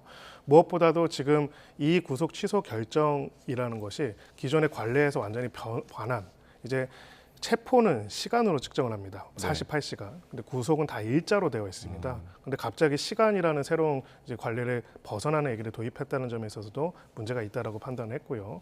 또 무엇보다도 결국은 이 부분에 있어가지고 이 관례의 문제점에 대해 새로운 것들을 제시를 하게 된다면은 당연히 여기에 대해서 상급법원들의 판단을 받을 수 있어야 하는데 여기에 대해서 또 다시 즉시항고권을 포기함으로써 결론적으로는 피고인의 인권도 중요하지만 실체적 진실의 확보라고 하는 두 가지에서 균형 잡힌 결정이 아니라 어찌 보면 재판부는 재판부대로 검찰은 검찰대로 보통 해야 하는 기본적인 의무들에서 벗어나는 결정들을 이례적으로 내림으로써 그로 인해 가지고 소위 말해서 석방, 즉 증거인멸의 우려를 불식시킬 수 있는 내용들이 전혀 없어졌다는 것이고요. 마지막으로는 영장을 누가 발부했냐면은 법원이 발부를 했습니다. 특정 개인 판사가 아니고요. 결국 영장 발부와 영장에 대한 이의 신청들이 수차례 이제 여러 가지 절차들이 이루어졌고 각각의 재판부들이 판단한 부분들에 있어가지고 그 판단이 무색해지는 결정들이 또 내려졌다는 점에 있어서도 문제가 있다 이렇게 본 것 같습니다. 말씀하신 것처럼 검찰이 즉시항고를 포기하면서 이번 구속 취소 자체가 선례로 남게 됐습니다. 이렇게 되다 보니까 그동안 날짜로 계산해서 구속됐던 피의자들이 그럼 나도 시간으로 다시 계산해보자 이런 움직임도 있다고 하고 그중 하나가 명태균 씨라는 언론 보도가 나오고 있습니다. 맞습니다. 그러니까 아까 김 변호사께서 얘기하신 것처럼 검찰이 1월 26일 오후 6시 52분에 공소를 제기했는데 이번에 법원이 판단한 거는 구속 만료 시간을 26일 오전 9시 7분으로 본 거거든요. 그렇게 되면 그 시간을 정확히 알게 되면 이와 같은 그 기준을 제시하게 되면 지금 구속돼 있는 사람들도 다 구속 취소가 가능하다. 이런 의견들이 나오는데요. 그 옥바라지 카페라고 해서 수감자들 가족들이 이제 모여서 서로 이렇게 의논하는 그런 그 인터넷 사이트가 있는데 이 사이트에 글이 올라온 거죠. 올라와서 자, 윤석열 대통령의 구속 취소를 계기로 우리도 석방할 수 있는 길이 열렸다. 그래서 당신이 구속된 시간 이런 것들을 알게 되면 언제든지 구속 취소 소송을 낼 수 있다 이렇게 얘기를 하면서 오후 늦은 시간에 영장 발부가 많기 때문에 오전 또는 이른 오후에 영장이 발부된 사람들은 구속 취소될 가능성이 있다 이런 이제 얘기들이 계속 올라오고 있는 것이고요. 네. 마찬가지로 명태균 씨도 똑같은 그런 이유로 해서 나도 구속 취소를 구속 취소해달라고 이제 제출하겠다. 같은 범위에 들어가나요? 그거는 지금 정확하게 계산을 해봐야 됩니다. 그렇기 때문에 어쨌든 남상권 변호사가 지금 서류를 준비하고 있다. 남상권 변호사가 이제 명태균 씨의 이제 변호사인데 서류를 준비해서 서류가 갖춰지고 조건이 되면 우리도 구속 취소 신청을 하겠다 이런 식으로 나오게 되면 사실은 지금 구속된 사람들 가운데에서 이런 식으로 계속해서 취소 신청이 나오게 되면 상당한 혼란을 겪을 가능성도 높다 이렇게 보입니다. 예. 이렇게 지금 구속 청구, 취소 청구가 계속 이제 빗발치면은 사법부에 있어서 좀 업무량이 굉장히 늘어나고 좀 부담이 될 것 같은데요. 앞으로 어떻게 보십니까? 네, 사실 사법부뿐만 아니라 검찰 내부에서도 강력한 의문 제기가 있는 상황입니다. 예. 왜냐하면은 시간을 기준으로 해서 그것도 이제 기록에 반환 접수라고 하는 시간을 정확하게 체크해가지고 기소 여부들을 결정해야 한다면 굉장히 어렵고요. 예. 그리고 만약에 이것이 합법이고 이것이 확정된다고 한다면은 거기서 벗어난 구금은 다 불법 구금이 됩니다. 그러면 이 검사들은 다 불법 구금 피의자가 되는 그건 것이고. 이제 죄목과 상관없이 그런 거죠. 그렇습니다. 예. 이렇게 중요한 결정을 이번 이제 그 1심 부장판사의 취소 결정으로 확립되는 이제 선례가 된다는 것은 굉장히 위험한데 여기에 대해서 검찰 사무를 총괄하고 있는 검찰에서 어떠한 이의 제기를 안 하고 이걸 그대로 받아들이겠다라고 한다는 것은 굉장히 이제 문제가 있다라고 볼 수밖에 없고요. 두 번째로 이제 이것을 본안에서 다투겠다고 하는데 결국은 이것을 시간으로 판단한 구속 취소 결정을 다투려면은 거기에 대한 즉시항고로서 다툴 수밖에 없는 것입니다. 예. 그리고 심지어는 그 결정문을 보면은 공수처 수사권 등에 대해서 의문의 여지가 있고 대법원의 선례 등이 아직 없기 때문에 이 부분에 대한 절차적 불확실성을 해소할 필요성이 있다라고 얘기를 했고 그 해소라는 거는 스스로 판단하겠다는 것이 아니라 상급 법원이 이 부분에 대해서 한번 판단을 해줬으면 좋겠다는 바람도 사실 일각에 담겨 있었거든요. 네.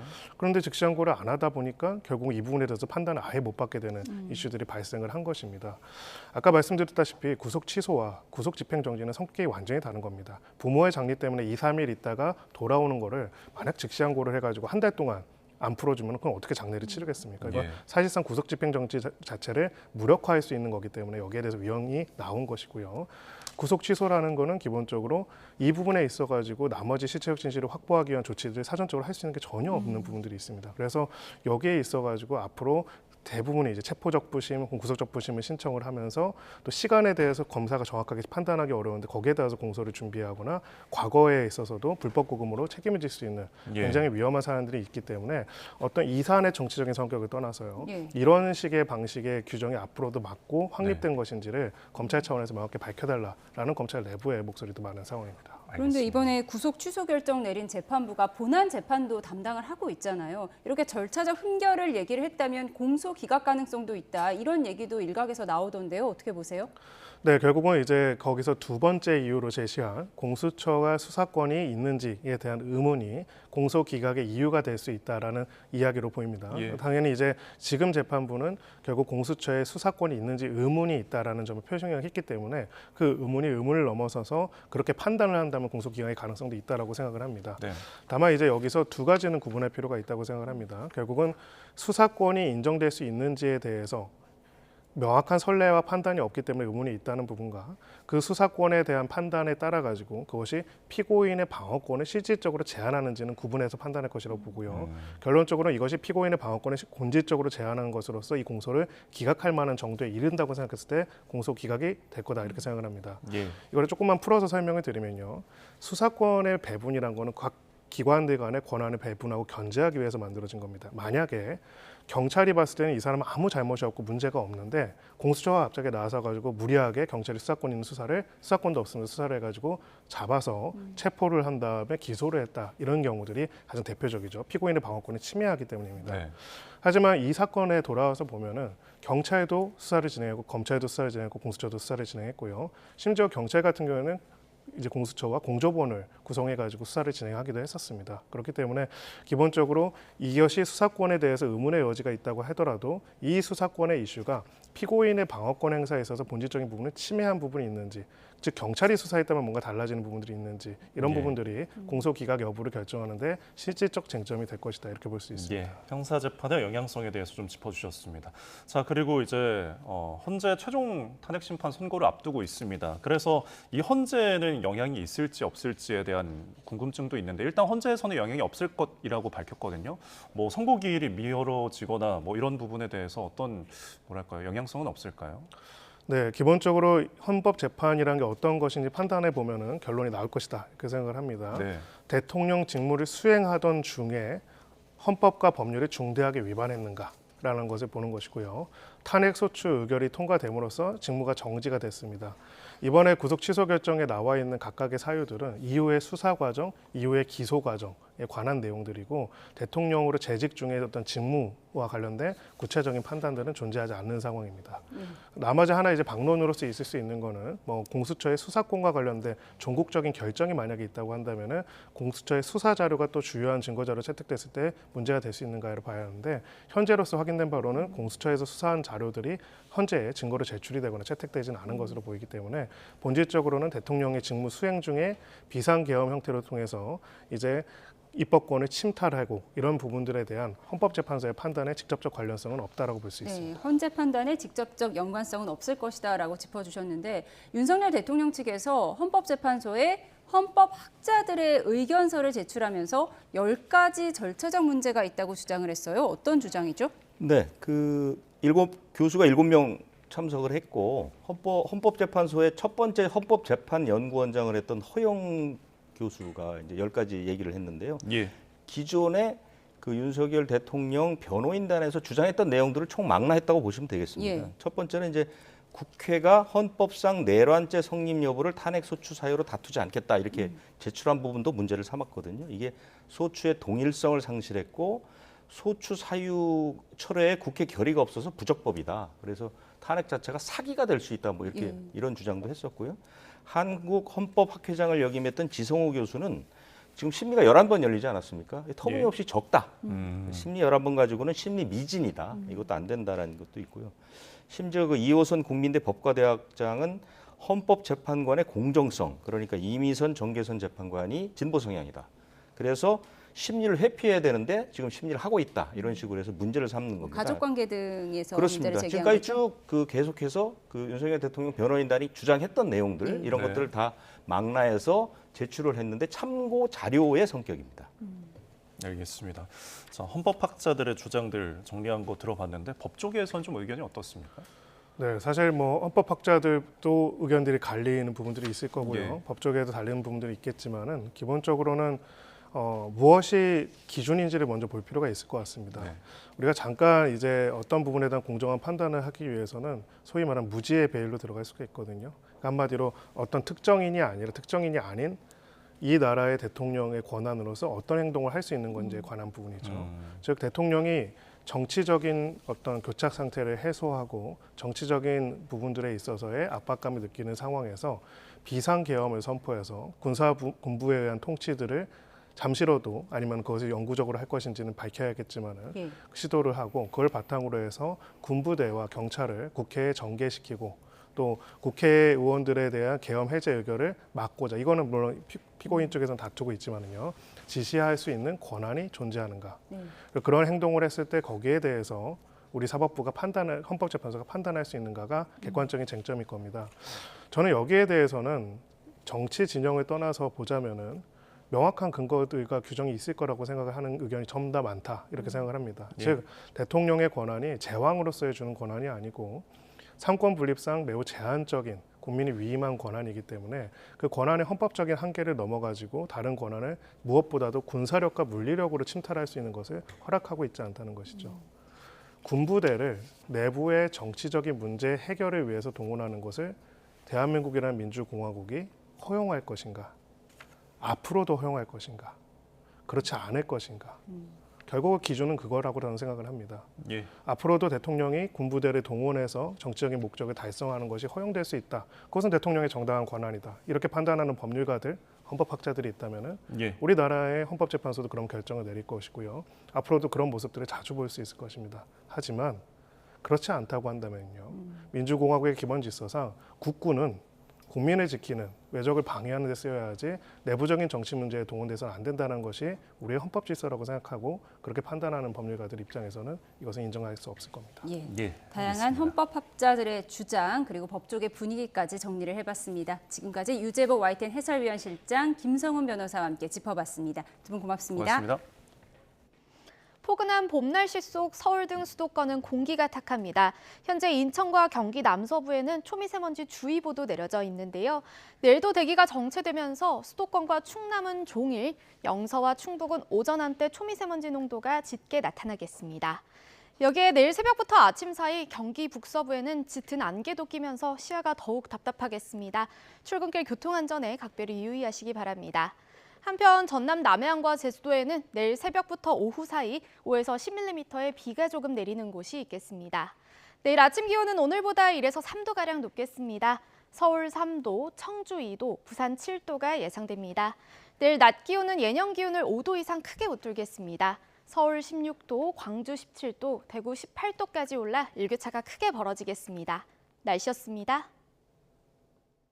네, 날씨 전해드렸는데요. 조금 전 들어온 속보도 함께 전해드리겠습니다. 내일 서울과 인천, 경기 지역에 고농도 미세먼지 비상저감 조치가 시행된다는 속보 전해드립니다. 네, 비상저감 조치는 당일 초미세먼지 농도가 50 이상을 초과하고 다음 날도 24시간 50 마이크로그램 이상의 고농도가 예상될 경우 발령이 됩니다. 환경부는 그래서 초미세먼지, 미세먼지 비상저감 조치를 발령한다고 조금 전 밝혀왔습니다.